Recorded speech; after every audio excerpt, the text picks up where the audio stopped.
Hi hello people, welcome to Gulte pro. నా పేరు Ram Venkat Srikar. So toy story franchise అనేది చూసిన వాళ్ళకి ఖచ్చితంగా తెలుస్తుంది అనుకుంటున్నా హౌ స్పెషల్ ఇట్ ఈస్ అనేది. అసలు ఇది ఒరిజినల్ ట్రిలజీ టాయ్ స్టోరీ 1, 2, 3 ఏవైతే ఉన్నాయో బ్యూటిఫుల్ ఫిల్మ్. యానిమేషన్ అనే ఆ మీడియం దాంట్లో మాత్రమే కాకుండా యాజ్ ఫిల్మ్స్గా చూసినా కూడా they are just great films, like great story telling, great emotions, very entertaining, beautiful characters, very funny, అంత బాగుంటాయి. అది ఎప్పటికీ ఒక పాజిటివ్గా, ఎప్పటికీ ఒక గొప్ప సినిమాల లిస్ట్లో మిగిలిపోయే ఒక ట్రిలజీ అది. అండ్ అది నిజంగానే టాయ్ స్టోరీ 3తోనే ఎండ్ అయిపోయి ఉండాలనేది నా ఫీలింగ్. ఎందుకంటే అంతకంటే పర్ఫెక్ట్ ఎండింగ్ అనేది ఒకటి దొరకదు. But it's okay, corporate IP franchise, they have to sell more toys, theme parks, Disney, it's a whole ecosystem కాబట్టి they keep making films to keep that ecosystem fuelled enough. So అందుకే Toy Story 4 వచ్చినప్పుడు నేను నిజం చెప్తున్నా, toy Story 4 2019 జూన్లో థియేటర్కి వెళ్ళి చూసినప్పుడు నవ్వుకున్నట్టున్నా. బట్ నాకు ఇప్పుడు ఆ సినిమా నుంచి ఒక్క సీన్ కూడా గుర్తులేదు. But Toy Story 1, 2, 3 scene by scene dialogues కూడా గుర్తున్నాయి. And Toy Story 2 is one of the best films of all time. And Toy Story 2లో ఆ సీన్ ఉంటుంది కదా, ఆ పెద్ద ఆయన వుడీని రిపేర్ చేయడానికి వచ్చినప్పుడు ఆ సీన్ అసలు అబ్సల్యూట్ సినిమా. అటువంటి మూమెంట్స్ ఆ 3 సినిమాల్లో చాలా ఉంటాయి, జస్ట్ ఇట్లా ఇంప్రింట్ అయిపోయిన సీన్స్. కానీ toy Story 4 was incredibly forgettable. It might have made $1 billion, but as a fan it was okay అంటే అదే ఫర్గెటబుల్. టాయ్ స్టోరీ 5 మొన్న PCXలో చూసా పెద్ద స్క్రీన్ మీద.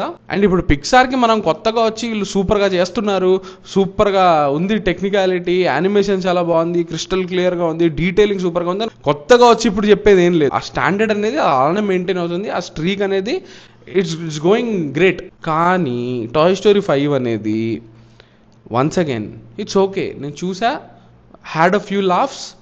ఎండింగ్ ఖచ్చితంగా కొంచెం ఎమోషనల్గానే ఉండింది. Not as great as other Pixar films compare to the standard that they have already set. But ఇది కూడా కొంచెం ఫర్గెటబుల్ ఫిల్మే. ఎందుకంటున్నానంటే ఈ స్టోరీ అనేది ఇప్పుడు కొంచెం రెలవెంటే. మనమే చూస్తున్నాం కదా, మన ఇళ్లలోనే పిల్లలు ఎంత రిలై అవుతున్నారు టెక్నాలజీ మీద, చిన్న పిల్లలకు కూడా ఐప్యాడ్స్, అది మనకు తెలుసు కదా. సో ఆ రకంగా ఈ సినిమా తీసుకున్న పాయింట్ ఏదైతే ఉందో, డివైజెస్ వర్సెస్ టాయ్స్ అనేది, ఇట్ ఈస్ పర్టినెంట్. నీడ్ ఉంది, ఏదో just for the sake of making a film చేసినట్టు అనిపించలా. కానీ అది ఎందుకో ఆబ్వియస్లీ ఫస్ట్ ట్రిలజీ స్టాండర్డ్కి అస్సలు మ్యాచ్ అవ్వదు. డెఫినెట్లీ బెటర్ దెన్ పార్ట్ 4, కానీ nowhere near the OG Pixar standard. ప్రతిదీ మ్యానుఫ్యాక్చర్డ్గా ఉంది. అంటే you can see where this is going. It feels very repetitive at this point. Toys separate అయిపోవడము, మిస్సింగ్, ఆ adventure, అది చాలా. అండ్ ఇందులో అడ్వెంచర్ జోన్ కూడా సినిమా ఎండ్ దాకా రాదు. It doesn't feel like an adventure itself. It feels very what you call, feels very mellow. అదే ఎక్కడో ఆ వెలితైతే ఉంది ఖచ్చితంగా. బ్యాడ్ అని అనను, చూస్తే it is fairly enjoyable, has some good moments, అదంతా ఉన్నాయి. కానీ ఆ ఫ్యాక్టర్ ఉంది కదా, ఆ factor not just in terms of spectacle, just with imagination, creativity, ఆ ఐడియాస్ ఉన్నాయి కదా, అవి ఎందుకో ఇక్కడ ఆల్రెడీ చూసేసాం కదా అనే ఫీలింగ్లోనే సినిమా అంతా వెళ్తుంది.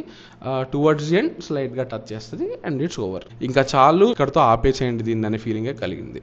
ఇంకా స్ట్రెచ్ చేసి ఇంకా లైఫ్లెస్ చేయడం కంటే this is good enough, please let it end అనే ఫీలింగే కలిగించింది cinema. Is it a great farewell అంటే నిజం చెప్తున్నా, toy story 3 was the perfect ending అనే నా ఫీలింగ్.